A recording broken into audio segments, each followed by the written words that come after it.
Good evening and welcome back. My name is Chris. I am your host. Joining me tonight are Dan. Hey. Tiff. Hi. Dean. Hey. Thanks for taking it creepy. And our special guest, Jay Payne. Hello! Tonight is going to be all about the majesty that is Final Fantasy VII. There will be materia, there will be chocobos, there will be extremely long swords. Will we survive the night? Find out right now. This is the Stone Age Gamer.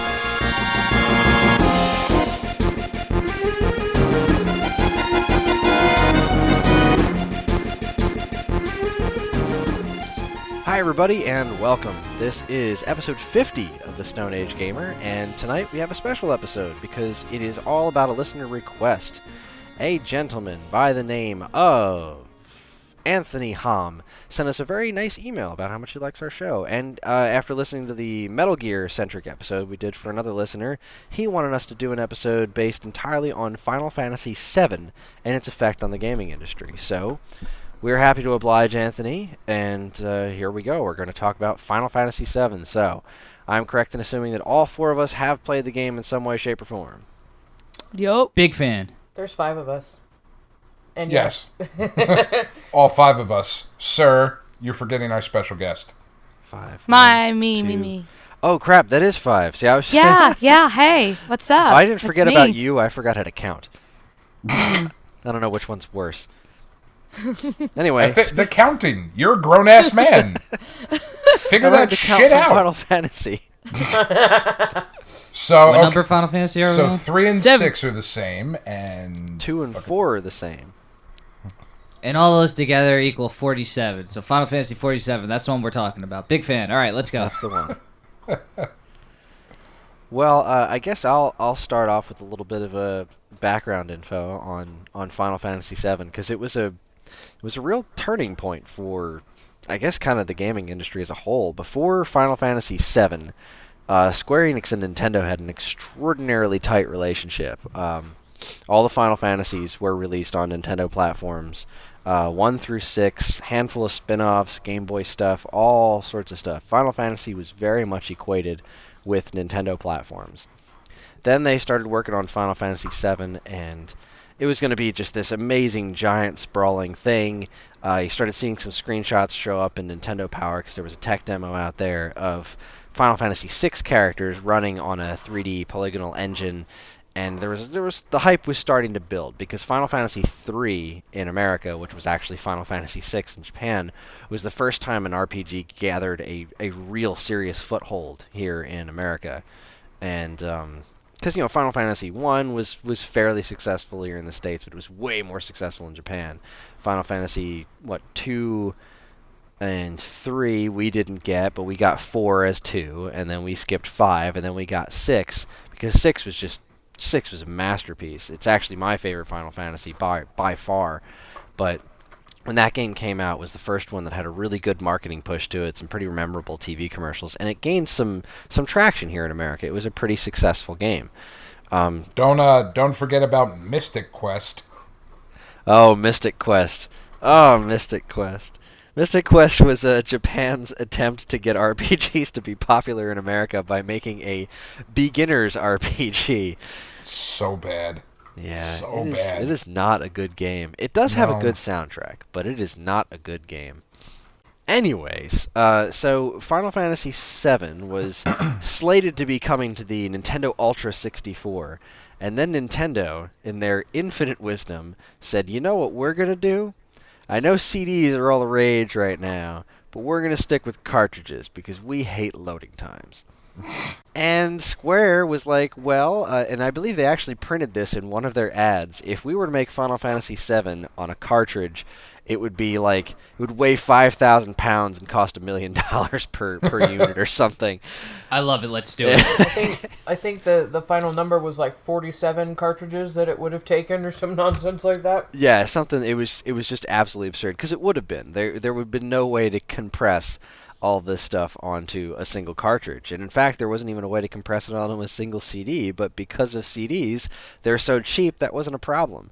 So after Nintendo made that announcement and basically spat in the face of all the third parties that wanted to make these really awesome, incredible new types of experiences that involved things like voice acting and full motion video, Nintendo was like, Miyamoto made Mario 64, and he was like, I hate loading times, so we're going to stick with cartridges because there's no loading times there. And the third parties ran screaming in the other direction. They said, you know what?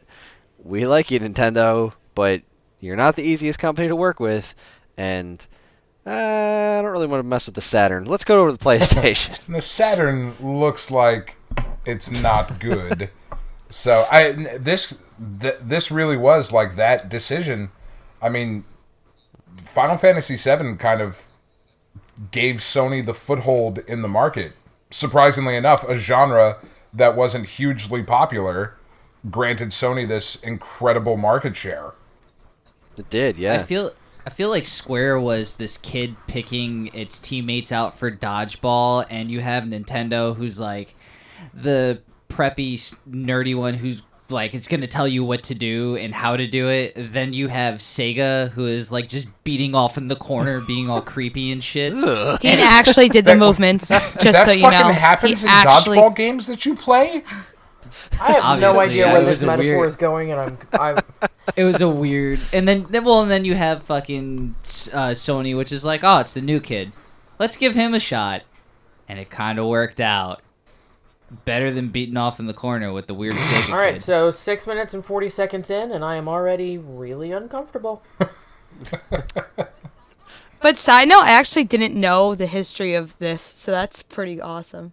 I had no idea. Yeah, and it was a pretty big deal because the Nintendo 64 was actually, and this particular decision, I mean, when they decided to stick with cartridges, they lost any shot at getting Resident Evil, they lost any shot at getting Tomb Raider, and they lost any shot at getting Final Fantasy VII. Like, this was where Nintendo's third-party troubles started happening, because up until then you had the NES, which they had all the third parties in their pocket basically. Then you had the Super NES, which they had all the third parties working for them, and then they were like, nah, fuck technology, we're sticking with the N64, and look what happened. They lost so much third party support, they missed out on all these great games, and now they're the company that they are, with the relationships they have, where they have a hard time getting people make third-party games on their consoles. The games that they make are the games that sell their systems, and not the other stuff, not the other way around. And it all stems from this decision.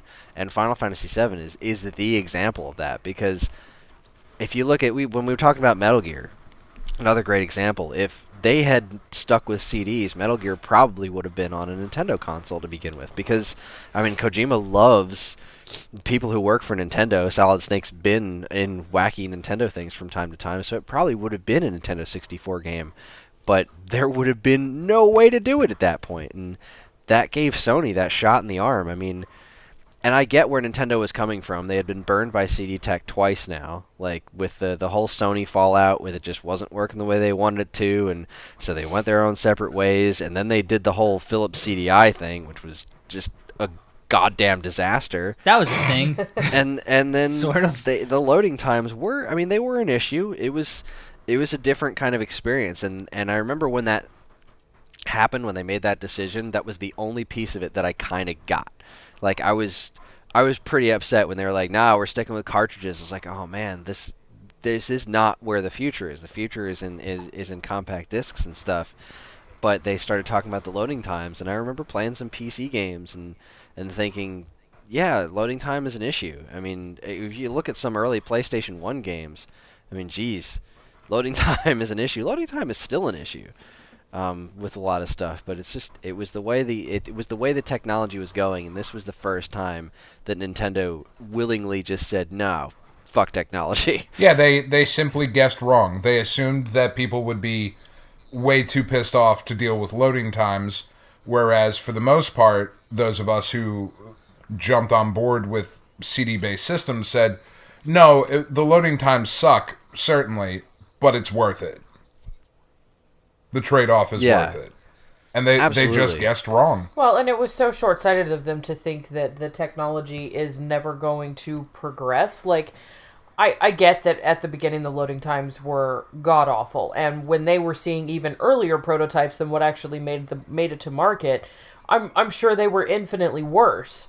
But to assume that that technology is never going to advance and that's never going to get better is just ridiculous. It is. It's just as ridiculous as their approach to internet. I mean, they made the GameCube capable of all the internet stuff. There was a broadband adapter for it and everything. It was perfectly capable because third parties were just like, look, you need to have this stuff available to us. But then Nintendo was like, sure, here's the modem, but we're not going to build an infrastructure because the internet is a fad. This isn't going to stick around. I mean, Christ, they've got Splatoon coming out real soon, which I hear is great. And I even hear the online experience is great. In 2015, congratulations, way to catch up. But even still, it doesn't have voice chat. And it's a perfect example of Nintendo's unwillingness to follow technology trends. There are people defending that, though.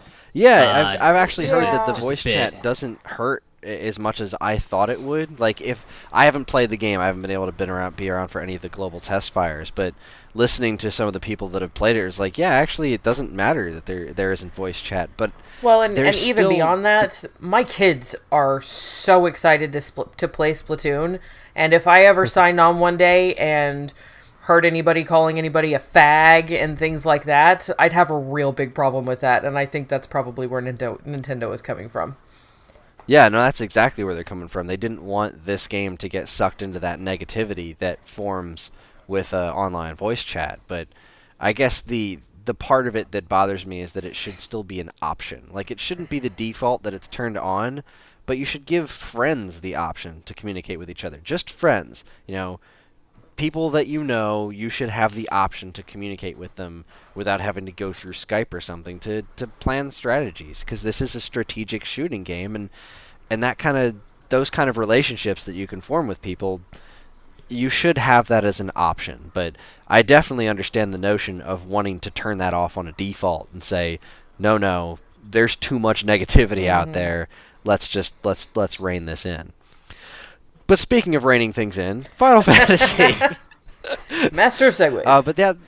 But that's kind of the history there, and that's one of the main purposes. Well, one of the things Anthony wanted to talk about was its effect on the gaming industry, and that was one of the biggest ones that the Square pulling away from Nintendo had. Like, this game's existence, not being able to do it on cartridges, and Nintendo insisting that they wanted to stick with cartridges, was a huge turning point for one of the major players in the industry, and they haven't 100% recovered from that since, Yeah, it legitimized their competition. It really did. It really, really did. Because before that, Super Nintendo was a cool system. Like, cool games were available for it. Cool games were available on Genesis. But once Nintendo 64 hit, and the biggest hits on that platform, and it did have humongous sales. Like, when it first launched, it was through the roof, and third parties couldn't ignore the platform, but they had to make different games for it because you couldn't put something like Soul Edge on there because it just wouldn't function the same way. Right.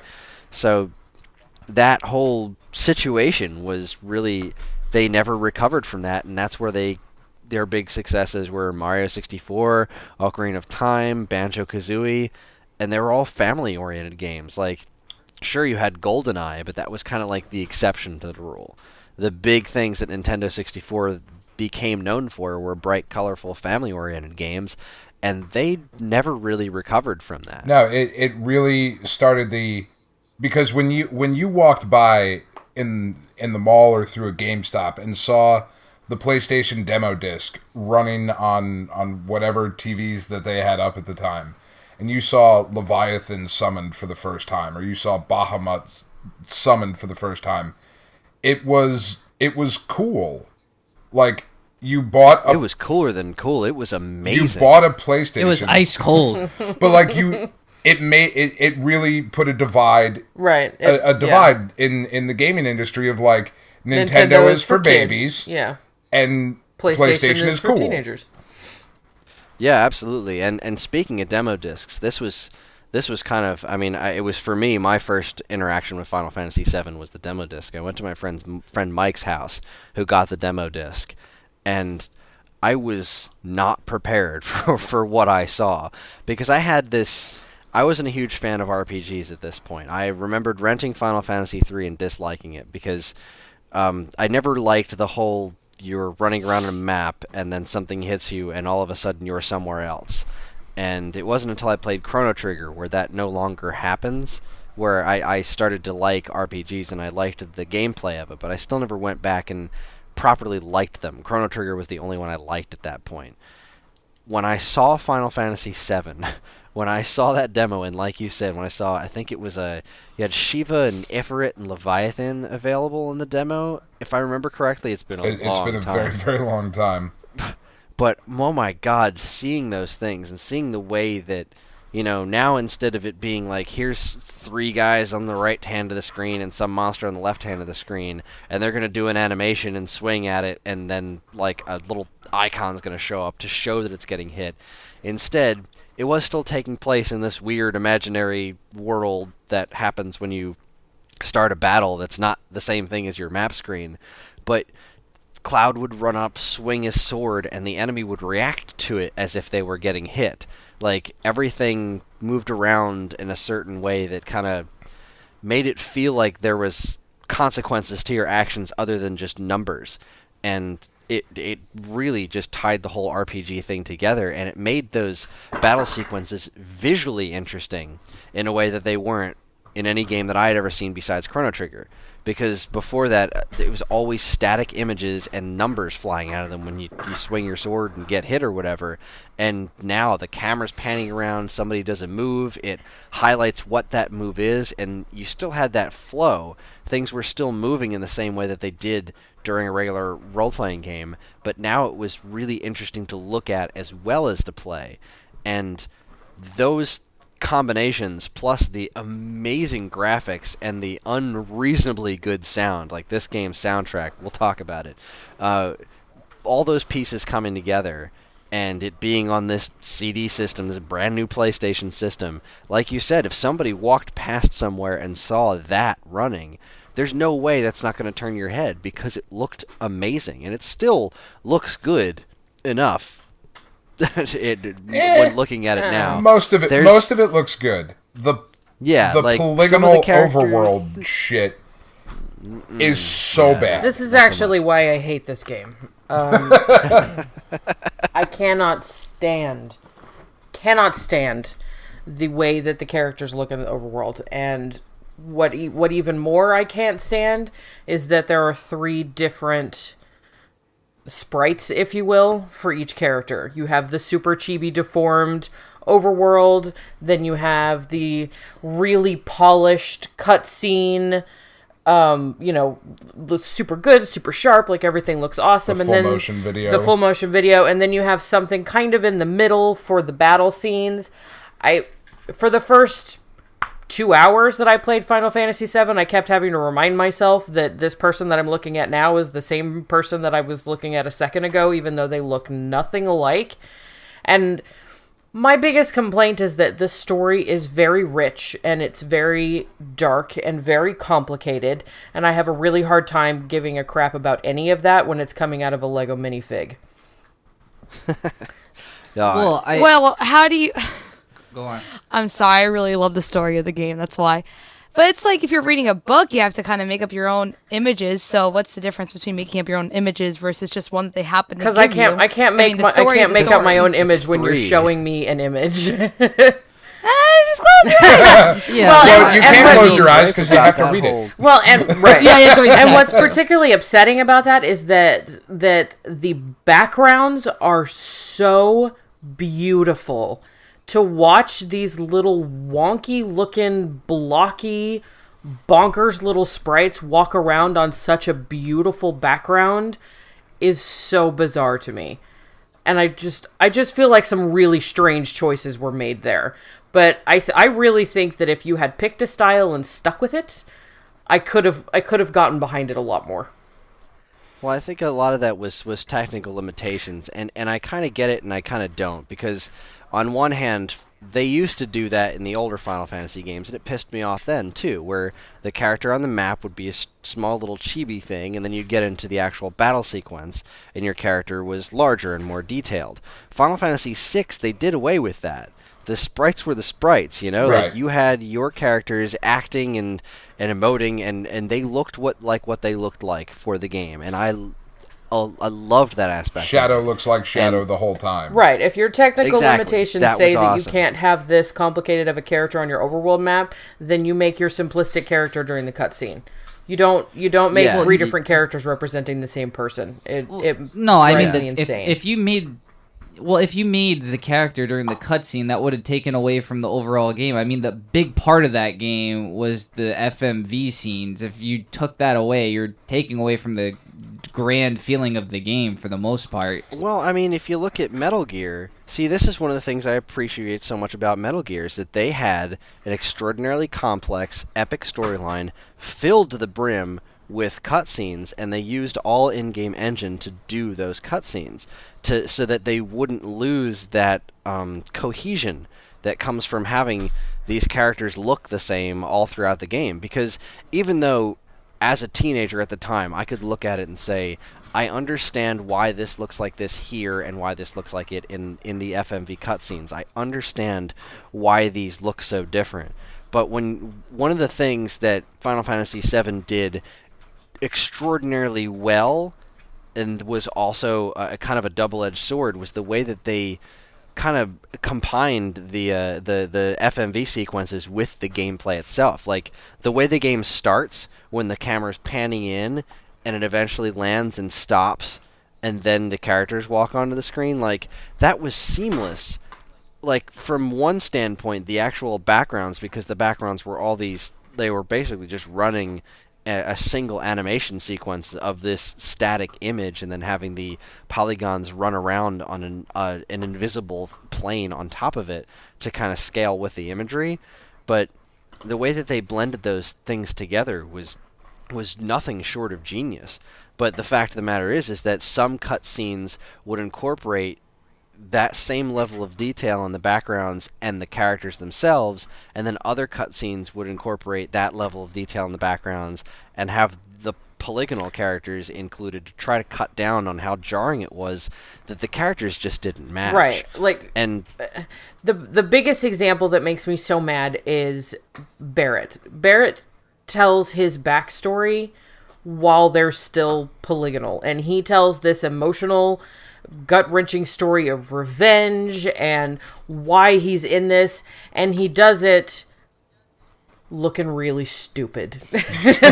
And I had a really hard time connecting during those moments, because you look like a goofy little cartoon character shaking your giant oversized fists, but you're telling me this emotional story, and I'm having a really hard time putting those two things together, when just a minute ago I saw this fabulous cutscene with all this beautiful animation, but right now I'm watching a low-budget cartoon. It totally removed me from the story and totally messes with the flow of the game, I think. Well, I get what you're saying, but I mean, the other thing is, that's easy to say now, but the game was also 4 discs when it came out. If they did FMV just going in and out seamlessly for everything, this game could have easily been double the size. Oh, I yeah. mean, it took a lot to squeeze this all down to 4 discs. 3 I can't discs. imagine... 3 discs, sorry. I can't imagine if they tried to, just do full motion for everything and But- just try to blend it together. That's kind of what I'm saying, Yeah. is if you couldn't do it, then you shouldn't have done it at all. I think that the game would have been better if everything I don't was think suc- that- was- I don't think that's consistent. very fair to say. It's a fantastic story. If they had to sacrifice something, you sacrifice it. You don't, like, for me, I guess personally, it doesn't matter to me whether the animation's kind of crappy or not. That's not my main focus. Typically, my main focus is always the story and the plot line. So I guess that's why it didn't bother me as much. But I don't think you can say that you'd rather not make it. No, at I'm not all, saying not because then- make it. I'm saying that if you can't make everything consistently at that high of a level, then take it down some levels so that it is all consistent, because I feel like all of that stuff gets in the way of the great story. I agree that it is a so you'd rather- fantastic story. Yeah, you'd rather consistency Yes, on all levels I would than rather going it back have and been forth. Okay. lower. Like the Metal Yeah, Gear I would rather it have been example, yeah. technologically lower and been all consistent so that I could just focus on the story than start like, okay, who is that guy? Oh no, this is the same guy I've been playing this whole time. He just looks dramatically different. Yeah, switching focus. Well, wasn't I think they were just trying to swing for the fences, and that was their best but attempt. wasn't like Final Fantasy VIII? I barely remember. Were there chibi characters in 8? I don't believe there were. I think that I think that they did learn that lesson after Right, 7. that's what I'm saying. And they went for everything had that consistent art style. And I think every game since then has had that consistent art style as well, like 9 and 10 and all I that. remember. Yeah, I remember 9. It was you either had the FMV sequences or you were in just the regular. Actually, I think 9 had 3 different characters. Two. I think your battle characters were slightly different than your walking around characters. Yeah, but they shared more of a similar art style. yeah, like no, they weren't. It it's- wasn't right. like they didn't look like 3 different Right. characters. Right. It's like Zidane looked extraordinarily well detailed and frighteningly like an Olsen twin during the CG sequences. And when you played him in the game, of course, he was scaled back significantly. And the same thing for something like Chrono Cross, where they did that similar situation, but the art style was consistent with one another, so it wasn't as jarring. Like, yes, it looked a lot uglier, but it was still, you could still see the clear delineation between point A and point B. Well, and I think that's the biggest thing. Like, looking at Final Fantasy VII, then it was such a huge influence on graphics and really not so much like art style or direction or anything, but it really raised the bar for what people expected, because nothing had ever looked like that before Final Fantasy VII came out. And then that game came out and people were, holy shit, that looks amazing. So it raised the bar. And yeah, then- I mean it's easy to pick apart and that's now, what I'm saying. but- Like, if you go back and play it now, everything looks great, but those polygonal characters look so much worse now. Like, in hindsight, they look so bad. Yeah, Dan, you bring up a really interesting point, actually. That's all I and do, it's another sir. thing, and you do it so I know. well and with style.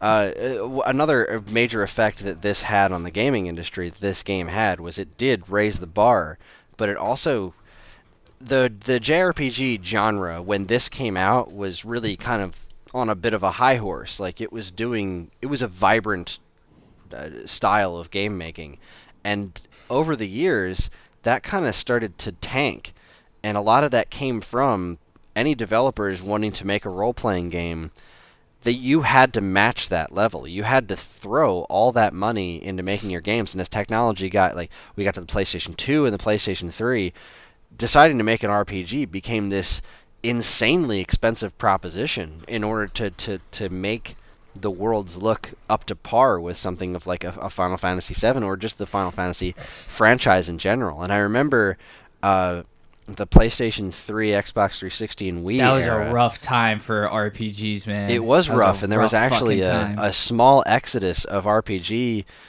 designers that wound up just saying, screw it, we're going to make games for the Wii because it's cheaper. And that's where we got Xenoblade Chronicles and Last Story. And to an extent Pandora's Tower, but there was like a handful of RPG developers that were like, we can afford the risk of making an HD RPG and having it fail. Because if you Was look that at when Lost Odyssey came out? yeah, Lost Odyssey. Yeah, That was I loved Lost Odyssey. what was it? That was Mistwalker Studios, I think, that did Lost Odyssey. Yeah, I mean there weren't many RPGs on the system to begin with. I mean, notable ones were Blue Dragon, Lost Odyssey, Last Remnant, Final Fantasy 13, and I you know what, I'm kind of drawing blanks now. And Lost that's the Odyssey. thing. You just named a list of games that I promise nobody will ever record a podcast about. Yeah. What's interesting about Lost Odyssey was that and I'm gonna have to fact check myself on it, but I believe I cried during it. Lost Odyssey was also from Mistwalker Studios, which was some of the original creators of Final Fantasy. Broke away from Square Enix, wanted to do their own thing. They made this huge budget HD RPG, and they didn't succeed. Like, they made a good game, but it didn't sell enough to make the money that it cost to make the thing. And they said, fine, we're going to make another one. We're going to make another RPG because this is what we do, but we're going to do it on Wii because it doesn't need to be HD. And it was a phenomenal game, but it was also a late-term RPG on the Wii, and nobody bought that either. So Mistwalker and Fuel Plus. it was a tough time, and because Final Fantasy VII started Japanese role-playing games on that path, it actually turned out to the detriment of the entire species, I guess, of game, because nobody was able to recreate that success financially after they started it. And it wasn't until I'd say maybe the last like 5 or 6 years that you started seeing retro style RPGs and things really kind of like dialing back and kind of going for a more retro style, and those games being successful. Looking at stuff from Nippon Ichi Software and the Shin Megami Tensei type games, Atlas, like that stuff is starting to Atlas, that kind of stuff is starting to become more popular in a JRPG sense, because I mean, geez, the amount of money that it cost to make something like Final Fantasy 13, they had to sell, like, they need to be million-plus sellers just to make their money back, and that's a really dangerous proposition when putting together a video game. Yeah, it was. No, quite a dice roll. Saw the budget and doing some research for this. The final budget for Final Fantasy VII, when you factor in the game development, was $45 million. Sony then put out a $100 million marketing campaign. So from day one, before you have shipped one disc, you have to sell $145 million worth of game to break even. Well, and that's all right, insane. All right, Dan, you teach things. At $40 a pop, how many discs would that take? Like 7, I think. I'm not a math teacher. 7. So. Okay. Well, good. We're at 7. But I mean, roughly, you would have to sell 3.6 million. Over 3.6 million. That is a lot of video and they games. did. I mean, lucky for them, it went like triple, And they quadruple, did, yeah. platinum, greatest hits, Omega Shenron. Well, but and whatever. I whatever. think one of the other big influences that it had on the gaming industry and why it was so successful is because if we're being honest, and I see no reason to lie to the listeners, the fantasy genre is kind of nerdy. It's kind of a thing that, like, most people look at and go, not for me. You're saying that far wrong. exceptions. You're saying that wrong. It's not for a casual gamer. No. What I'm saying is that walking by in the store, and maybe I'm wrong, but the point that I was going for is that walking by in a store, if I see a demo disc and shit looks like Dungeons and Dragons, I don't fucking play Dungeons and Dragons because that shit's nerdy to me. You know what I mean? I don't mean any offense by that, but with Final Fantasy VII, it was the traditional RPG style, but it also looked cool. Not just that it looked great and like really pretty, but it was kind of cool at the same time because it was industrial and in a city and it wasn't wizards and shit. This guy has a sword that he shouldn't even be able to lift. Yeah, you know what I mean? Cool. But what I like about that is that it broke RPGs away from everything having to be swords and sorcery and wizards and pointy hats and shit, and gave us a world where Shin Megami Tensei exists. And the Persona games. And you get RPGs like Sega tried with, I think it was PS3 and 360, Alpha Protocol, which was a spy series, like, in an RPG world. That's awesome.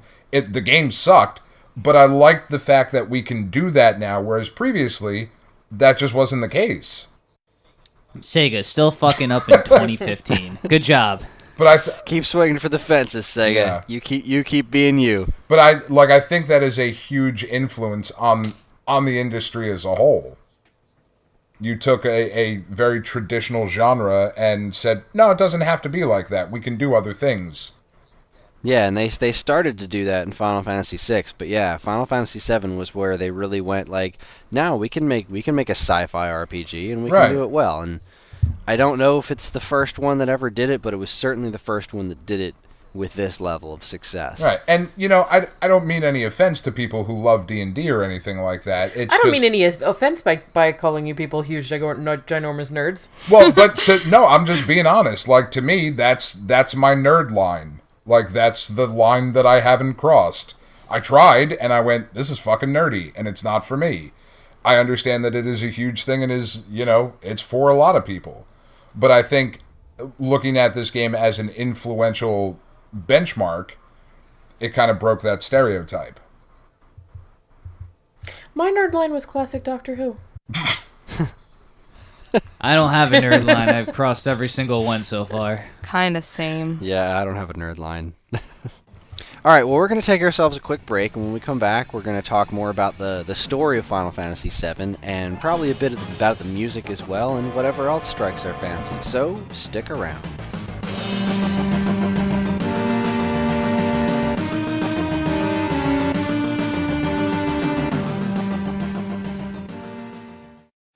And now, here's a look at some of the other original content available right now at geekade.com.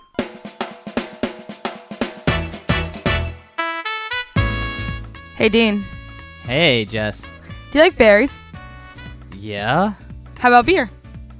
Uh, Have you ever poured beer on berries and tried to drink them? um, Oh, well, it's a terrible idea. Don't do it. Not unlike fruity beer. But wait, what if all fruity beer wasn't a terrible idea? Are you still asking me questions? Do we live in such a world? Oh, God. Find out in the Imbibing Scribe, Ballads and Berries. I love it. After 25 years, the Nintendo World Championships are returning, and our very own Chris Randazzo is going to attempt to compete. He's been posting about it on our Instagram. Oh, you didn't know we had one of those? Well, we do. And a Twitter, and a Tumblr, and an Elo, whatever the fuck that is, and all manner of other social media things you can look at. Follow Chris's journey with the hashtag #road to NWC. Go suck it, dude. Will his body be ready? Hope so. He's gonna kick your fucking ass. Perfect pork chops. That's what Steven Universe is about, and Steven Universe is a delightful cartoon about a boy named Steven, if you couldn't gather that from the cartoon title. Don't believe me? Well, perhaps you'll believe Geekade's Samantha Ahern, because she's written all about why you should be watching this show. Check out Steven Universe, A Perfect Pork Chop, because if you don't, I'm going to be really upset, because I fucking love that cartoon. We did another live episode of the Wave Back Music Podcast this week, and in case you missed it, it's available right now on our website for your listening pleasure. It was about Sonic the Hedgehog 2, and it was filled to the brim with Genesis-y goodness. It was. I was there. Yeah? And finally, I mean that, Geekade was Atlantic City Boardwalk Con, and we have the videos to prove it. We interviewed COD players who love fish. Oh, shit. Oh. COD players? Awesome. I can go for some cod. Who couldn't, Jess? Codfish. Who couldn't? I love cod. Codfish, cod pieces. I'm all about the cod. COD Modern Warfare. COD Blops. COD. Oh, I'm all about the cod. No bass. No bass. Gross. Mega Man and Bass. Well, Chris, you said COD players, but were there also cosplayers there? We interviewed cosplayers, retailers, artists, and more. It can all be viewed right now on our YouTube channel. So what are you waiting for? Go watch them. We'll wait. Well, I'm we have just to wait kidding. for this We won't wait. podcast to be over. Yeah, we can do it when the podcast's over, or you can pause. We don't have to wait. We're recorded. Don't miss all this, plus tons of other great articles, videos, podcasts, and more, exclusively at geekade.com. Hi everyone! With South Jersey Geek Fest and Atlantic City Boardwalk Con behind us, Geekade's summer tour is half over, but the biggest events are still to come. First, we're going to be at Too Many Games at the Greater Philadelphia Expo Center on June 26th, 27th, and 28th. We'll be at the StoneAgeGamer.com's booth, and we're even hosting a live panel at the event. Then, on July 25th and 26th at the William G. Menon Sports Arena in Morristown, New Jersey, Geekade is taking over Garden State Comic Fest 2015. We'll be hosting another live panel, as well as walking the show floor and doing all sorts of fun things with everyone we meet. Don't read too much into that. So come out and meet us all live in person. We might even have some cool swag giveaway. See you there.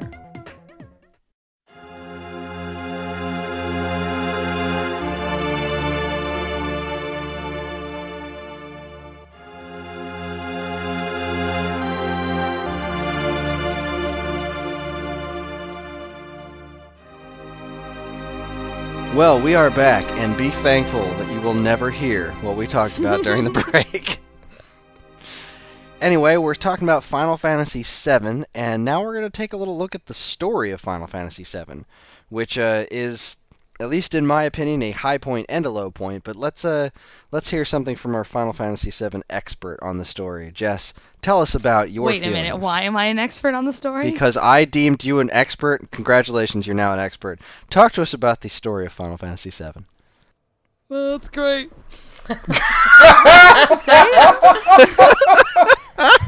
Oh, it's fucking good. I put you on the podcast one time. There's like a beginning and a middle and an end, and some shit happens in the middle. It's a fucking great story.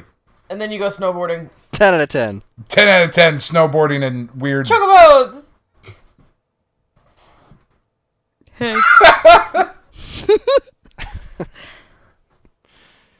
All right. I don't know what I'm supposed to talk about. Okay, Yeah. all right, okay, yeah, all right, I got this. Okay, so... Am I recapping? Like, I don't...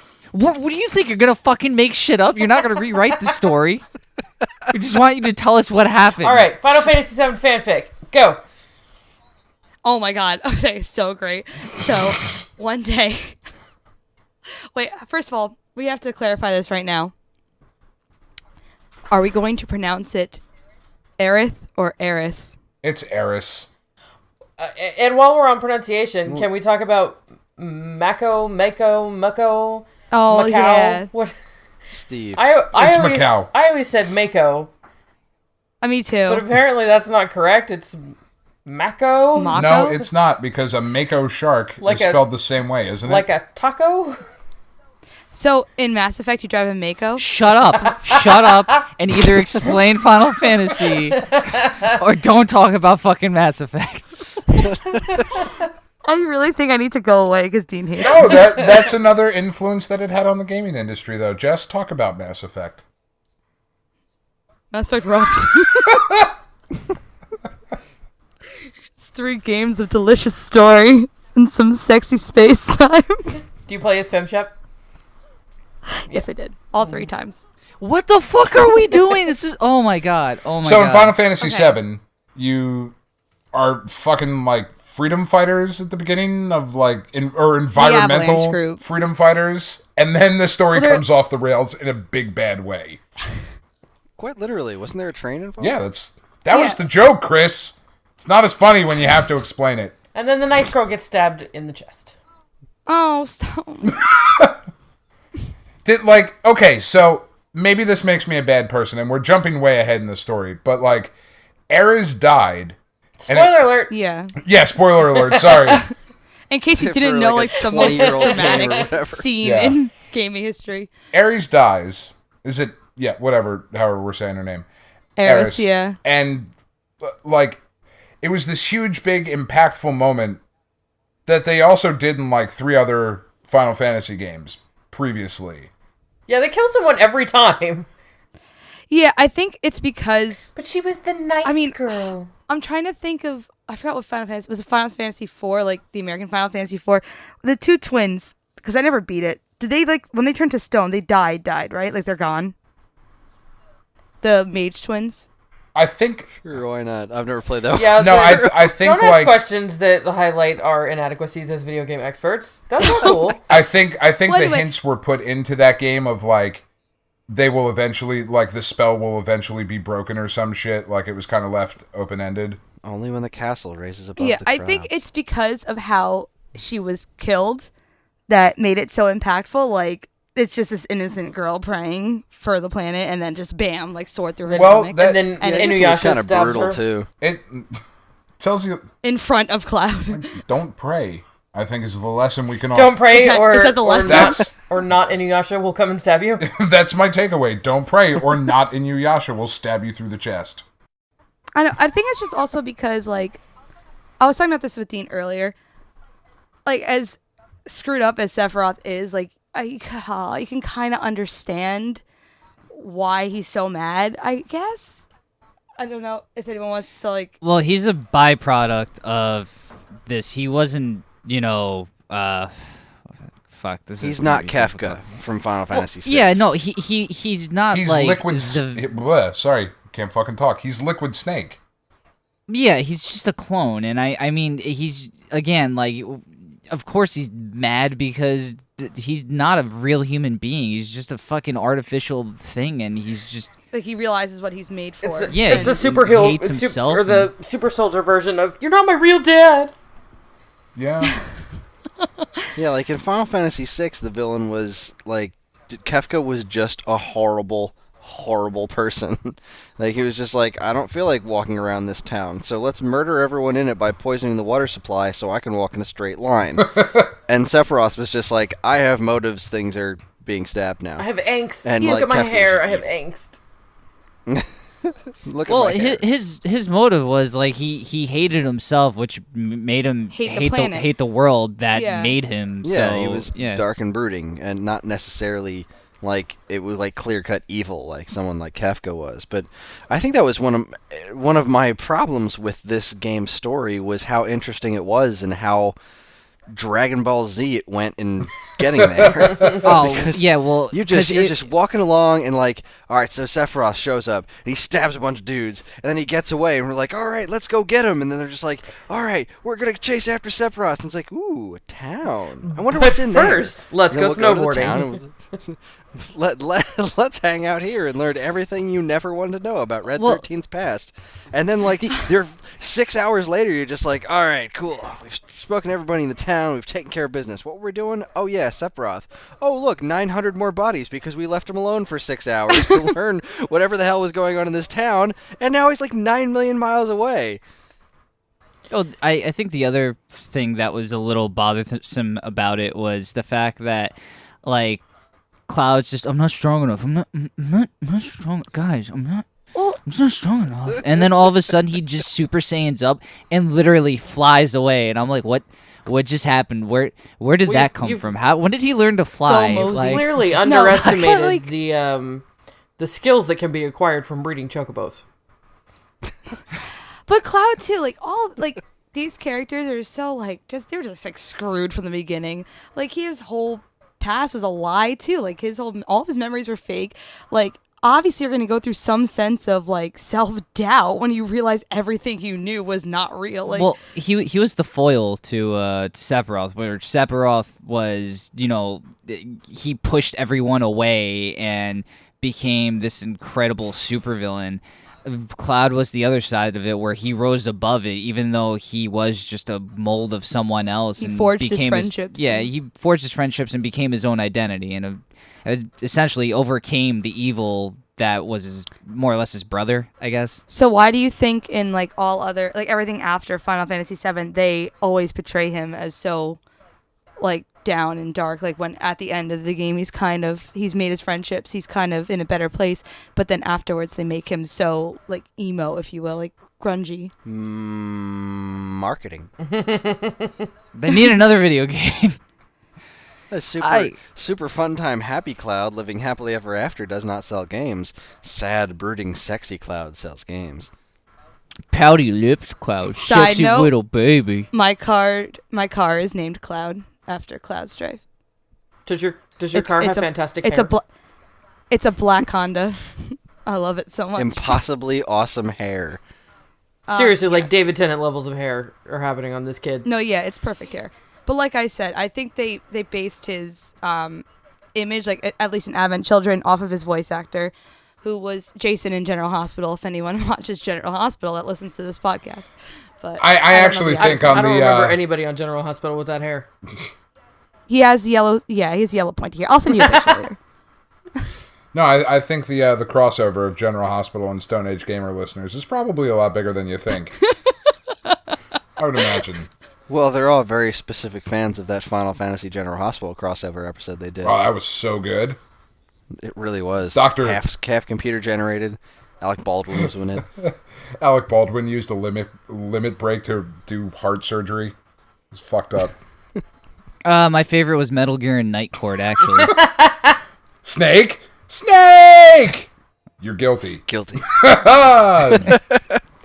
No, the cool thing about the story in Final Fantasy VII, because it is a really bananas story, and we really don't have time to even give a bullet point version of the story. That's going to take another hour with everything that happens in it. But the really amazing part of this game is the depth and the growth of the characters, right? Like when you play through so many games, Sonic doesn't change from the beginning to the end. He's still just a blue fuck who runs fast, right? Like there's not a lot of depth in a Sonic game. No, he became Steve Urkel. I don't know that that's progression or growth. Not sure. Sort of. But He got some friends that he was really annoyed by. I'm lost now. I don't know what we're talking about. He Sonic became or Super Urkel? Sonic. Sonic. Oh, Sonic got friends. Urkel voiced Sonic in the No, I cartoon. know, but I thought you meant Urkel got friends. Fuck Urkel. Family Matters sucked. Oh, That chick went up the stairs. She never came back down. That was bullshit writing. Anyway, but like to what Tiff mentioned earlier, like Barrett's story of him, being this fucking asshole for the most part of like just murdering dudes and justifying it with some really not good reasons. Like, I did this because I should. Shut up. You're stupid because you are, kind of thing. And the growth that character goes through of wanting to leave a better world for his daughter, the growth that fucking Sephiroth goes through, even though it's, I think we would all agree, kind of negative because he's a murdering shithead, there's still a ton of growth in that character as he learns and as you go through the game. And there really weren't a lot of games before that conveyed it so effectively. Right, Final Fantasy VI has a ton of character development and a ton of growth and a really dope opera scene.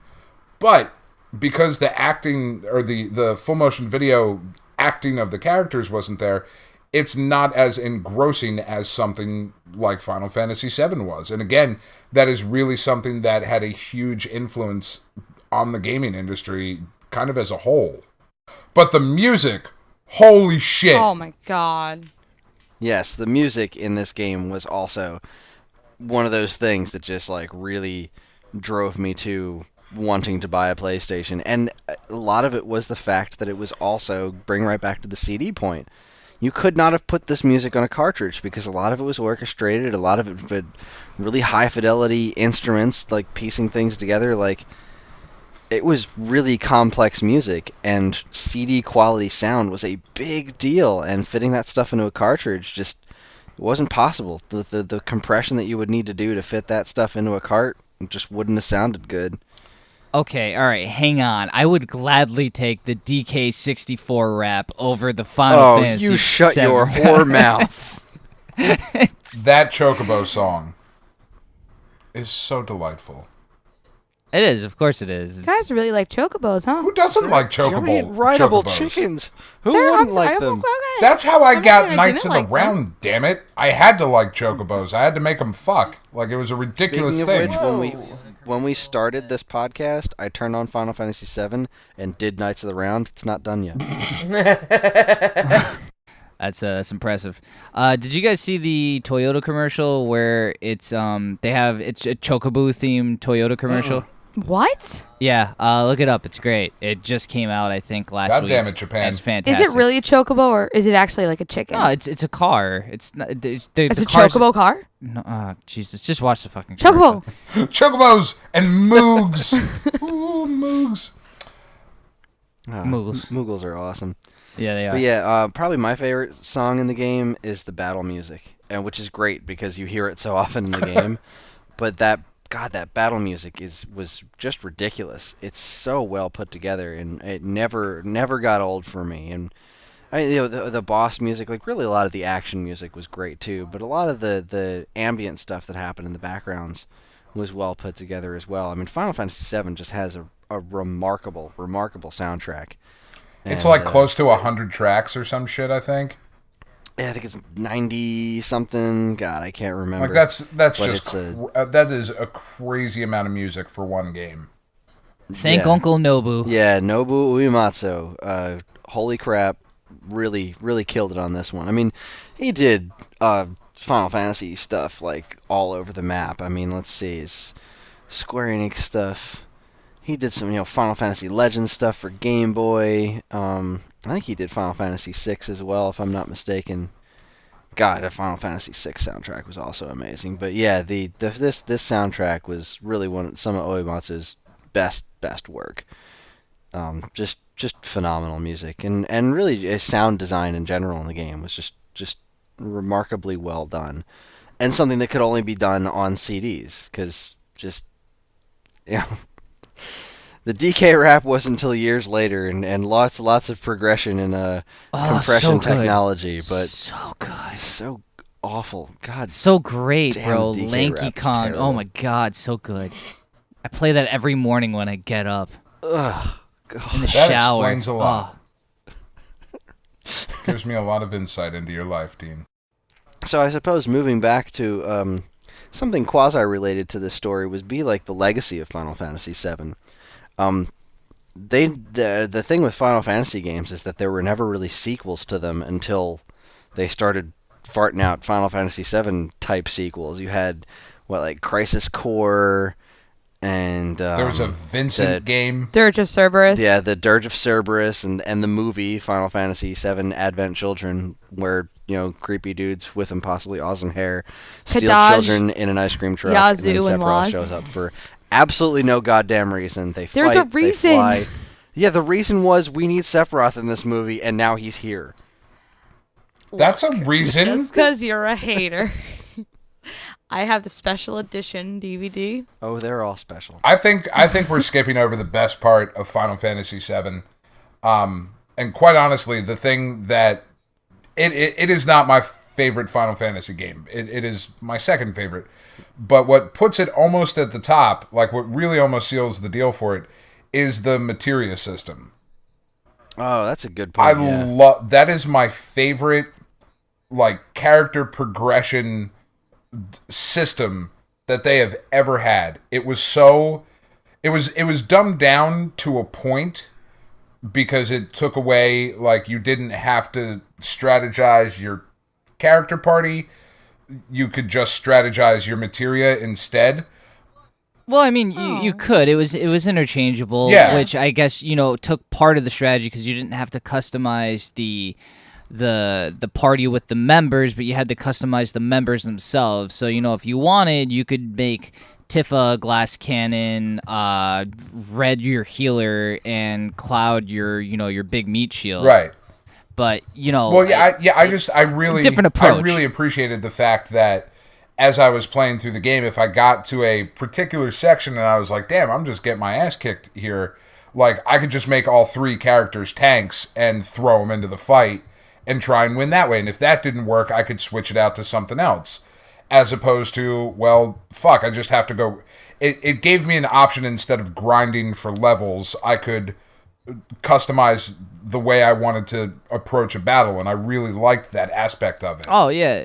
I mean, it was 10 took a similar approach where you could kind of cross love over 10 system. into other people's skill pools or whatever, and that was cool. Like you could go X amount into the one pool and then cross over into someone else's and get part of their skills, which was cool. Which sort of the same approach, and then they sort of took 4 steps back with 13. But Okay, I liked 13's a little bit. I'm not gonna go into it. Yeah. I haven't played did any like since 8.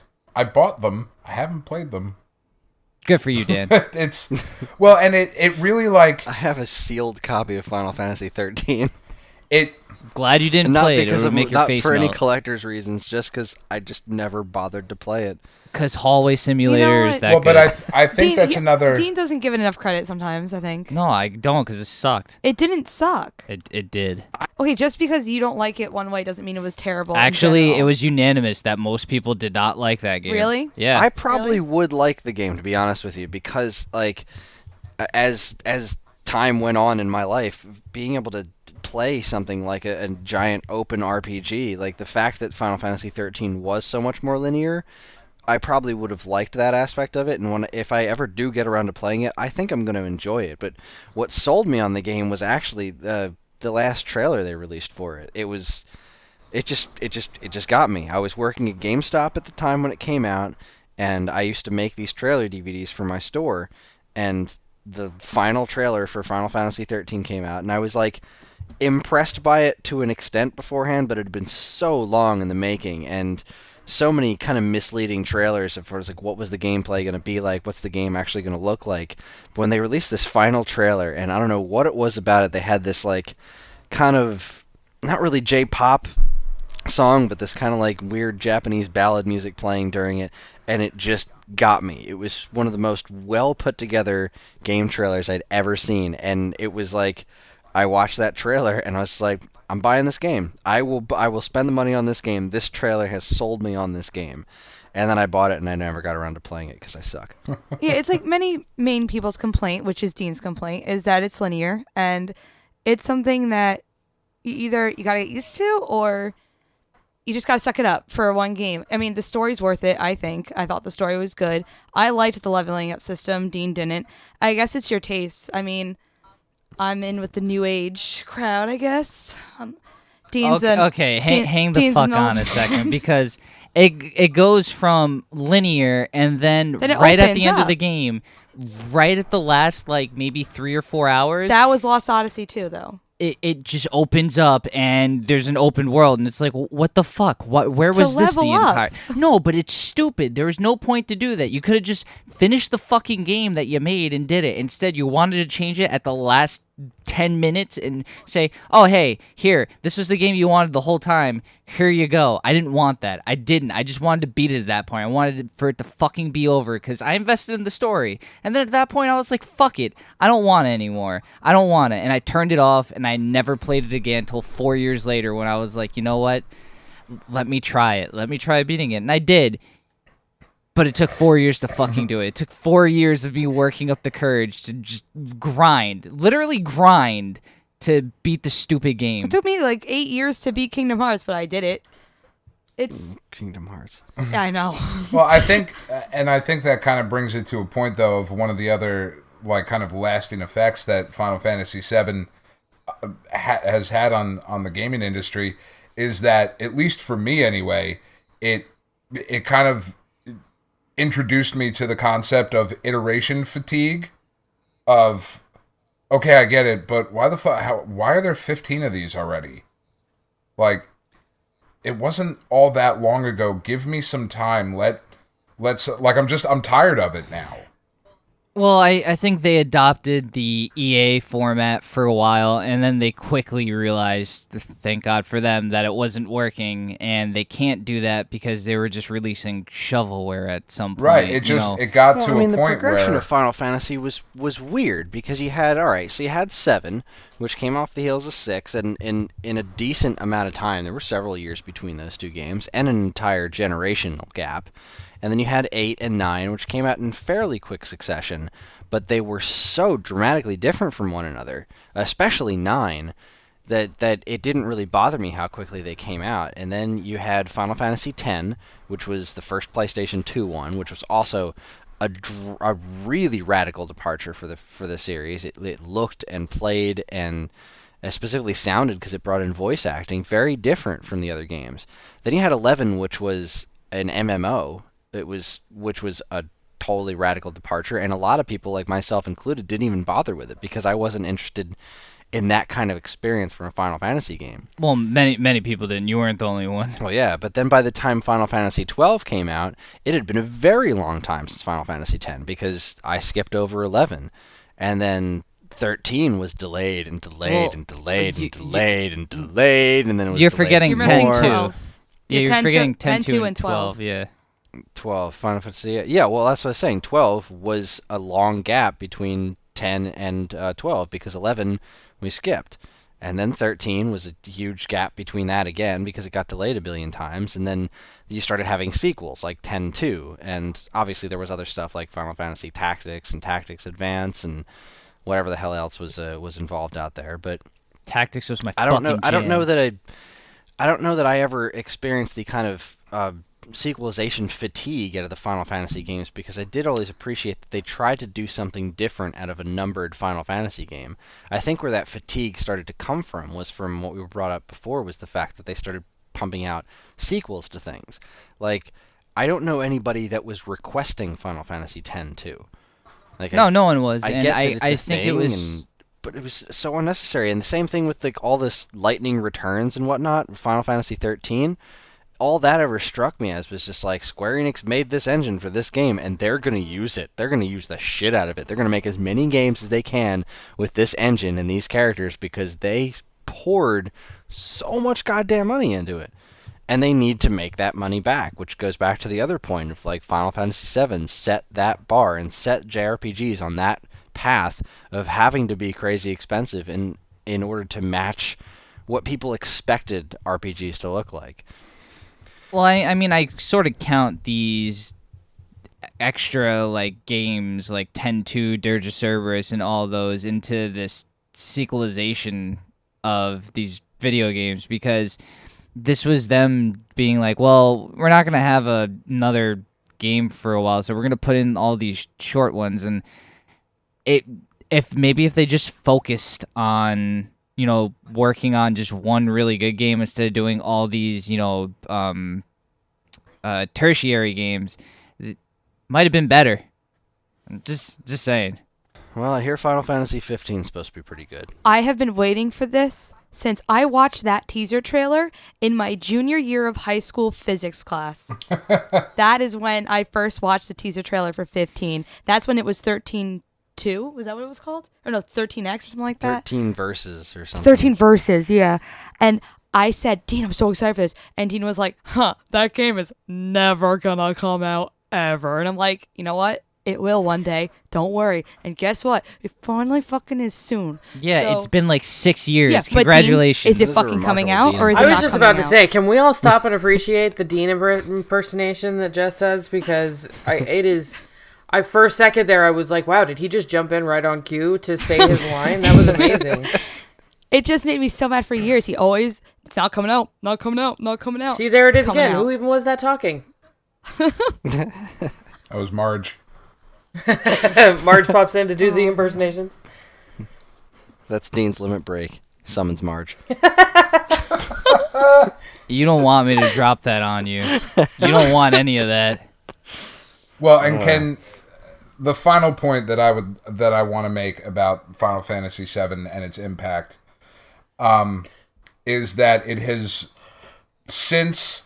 I think probably since the PlayStation 2 came out, one of its impacts on gaming has been the disappointment at rumors and teasers and the fact that we don't have the HD remake of it yet, which everybody wants, But no one's going but to we're get. apparently never going to get. That is part of its legacy, is that it has now become really a is, thing yeah. that everybody wants, and it's become a frustration point. Like Final Fantasy VII is not my favorite Final Fantasy game, and if they came out and they were like, "Look, we could do this, but we would need to charge $100 for the game," done, sold. I'm in. I'll pre-order the fucking thing. Like I would pay $100 for that, which is a ridiculous amount of money to play for a thing I already fucking played 20 years ago. But The fact of the matter is, it goes back to what you were saying before. This game's ugly by today's standards. And since it is a good game, if you can take away the ugly and make it a game that works with a lot of modern sensibilities, it's one of those things that kind of begs to be remade, because a lot of stuff from that generation, like early polygonal 32-bit, 64-bit generation stuff, has not aged well at all, and bringing that kind of stuff with modern sensibilities, like, I mean, Majora's Mask 3D just came out, and that's great. It's nice to see Majora's Mask in a way that is not friggin' hideous, because a lot of that game is goddamn ugly. yeah, I mean, I'm still waiting for my Blasto upscale. I mean, God fucking damn it. I was gonna say that, you son of a bitch. Oh my god, that was literally on the tip of my tongue. Fuck you. I love you, but fuck you. Such That an was Jesse angry talking. young That man. was Jesse. God damn it, that was a good Jesse impersonation, Dean. Holy shit. So what do you think? Poll. Will we ever get the Final Fantasy VII remake? Dan. Yes. Ooh, Tiff. Not a chance. There's no way they could live up to When the hell hype. freezes over. And Jess. We will get it when Square Enix is going bankrupt and they need to make Yep. money. They're not going to be able to do it when they're going bankrupt. If it costs Oh, they'll $145 do million it. dollars to do the ugly one. No, they will do it, Tim. They They'll did do it.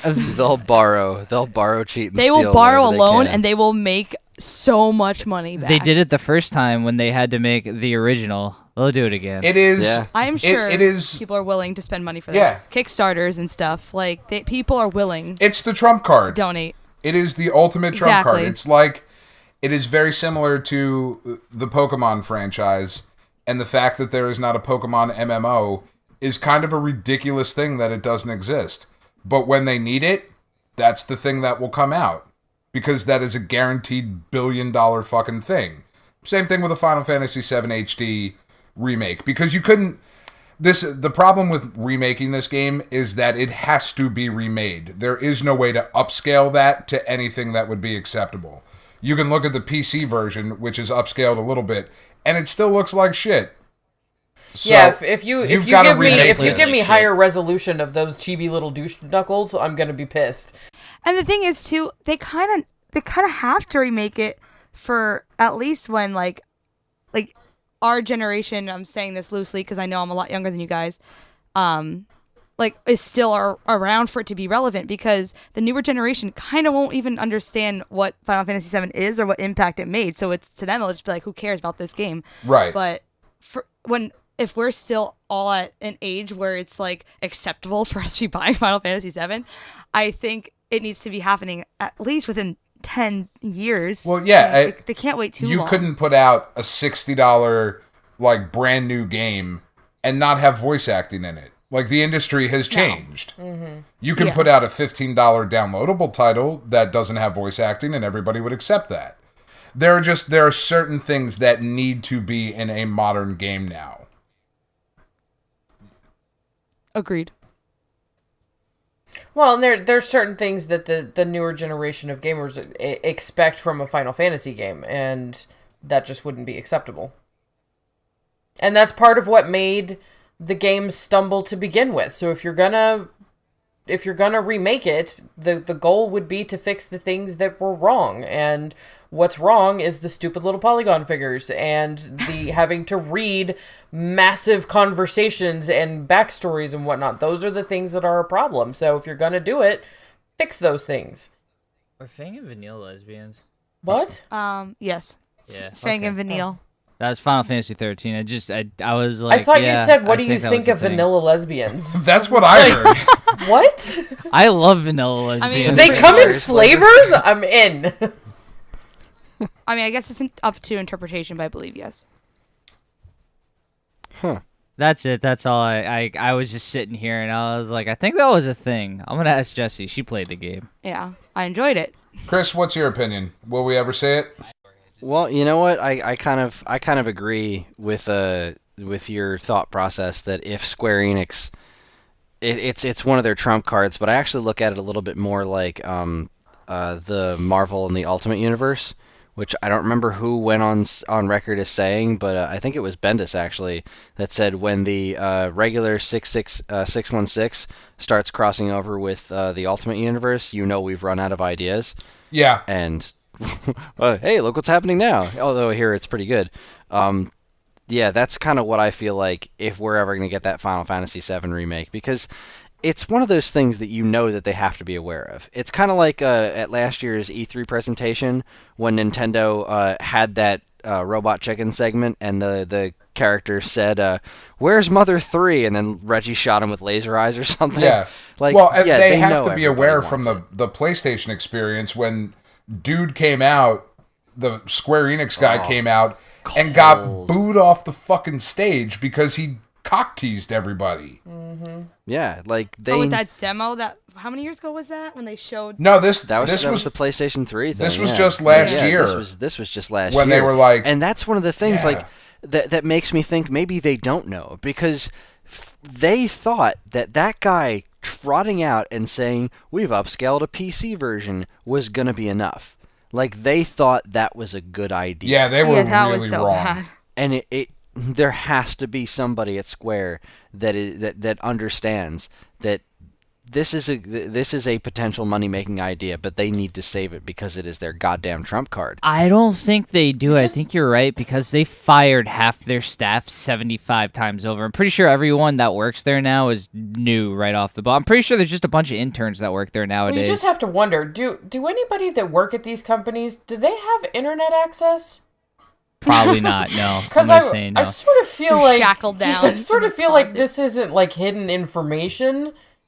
No, it's not. My favorite was when I got an email from Final Fantasy 14 when that one was online, and they fucked it up royally, being like, "Our bad. Here's 3 free months, and just so you know, we fired half our staff and rehired new guys, so the game will be better. We promise." And I was like, I don't know if I should feel good or bad about that. You fired a lot of people. Why? It wasn't that bad. Actually, it was that bad. It was probably worth that. Well, to bring it back in, because we've been going for a while now, we're going to have to call it a night. But regardless of anything, I think we all, in some ways, liked Final Fantasy VII. Like, I'm not a huge fan. I know Tiff's not a huge fan either. But I can glean from the conversations we had that there are certain aspects of the game that we like. And at the very least, every one of us wants to like this game. I fucking love this game. Don't get me wrong. I fucking love this game. Yeah, second. I really want to like that game. I really do. And I've tried on several occasions. But the bottom line is that this game did have... it's one of the most pivotal games that's happened to the gaming industry. It was a game changer, quite literally, on a lot of levels. It made a lot of things different, and it should always be noted for that. So... thank you again for writing in to the show and suggesting this episode. We greatly appreciated it. Somebody please write in and ask for a Toe Jam and Earl episode, god damn it. Oh, Jesus. I'll write in and ask for it. Thank you, Jess. You're welcome. Anyway, we've reached that time, so Dean, would you kindly do the thing? Wait. Jess, can you do a Dean Yes. impersonation doing the thing? All you have to do is say show notes. Show notes. Uncanny. Shut up. You're terrible. Check out the show notes, because this is me and I'm saying so, not some cheesy impersonator of Yeah, me. I hear you, I get Jess. paid the big bucks. Shut up, Dan. Okay, Jess. Fuck you. Jeez. Anyway, check out the show notes where we have all our social links listed, and maybe some links to even some Final Fantasy stuff you could look at. Though I doubt it, because I think we explained everything in its entirety. If you want to contact us about anything we talked about, there will also be an email link in the show notes. And this is Dean, not Jesse. Sounds exactly The like end. something Jess would say. I agree. Thanks, Jess. Good job. You're welcome. Thank you. God, I don't even know who's talking anymore. This is ridiculous. I don't even know where I live at this point. You're fucking fired. Oh. Jess is the authority to fire us? That's weird. Jess, say Robert Downey Jr. Robert Downey Jr. Ah, perfect. Is there a reason why? Listen to last week's episode. Jess doesn't listen to the show. I know. Aw. No, I actually do sometimes. I didn't listen to last week's. Watch it. Yeah, you know. Watch it. She gets with the all special video edition. content that we do for the podcast. Okay, Chris, end the show. Anyway, so thanks again for listening, everybody. Thank you, our special guest, Jay Payne, for joining us and Thank doing you. some phenomenal Dean impersonations. And yes, if you want to write into the show and suggest something that you want us to talk about or anything at all, we love to hear from you. We love to hear from all of you. So send us your letters, your emails, your carrier pigeons, whatever you got, because we love hearing from people that aren't us. Next week's episode, we're going to be doing our Games of May just a little bit early because June is going to be a jam-packed month with a couple of interviews and special shows that we're going to be doing. So next week is going to be our Games of May. And, yeah, thanks again for listening. Have yourselves a great night.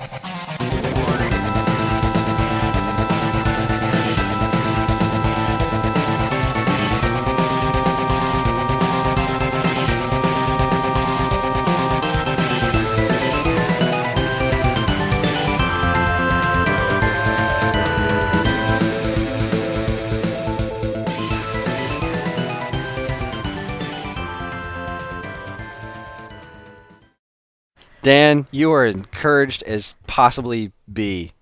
That was poorly That worded. was a terrible sentence.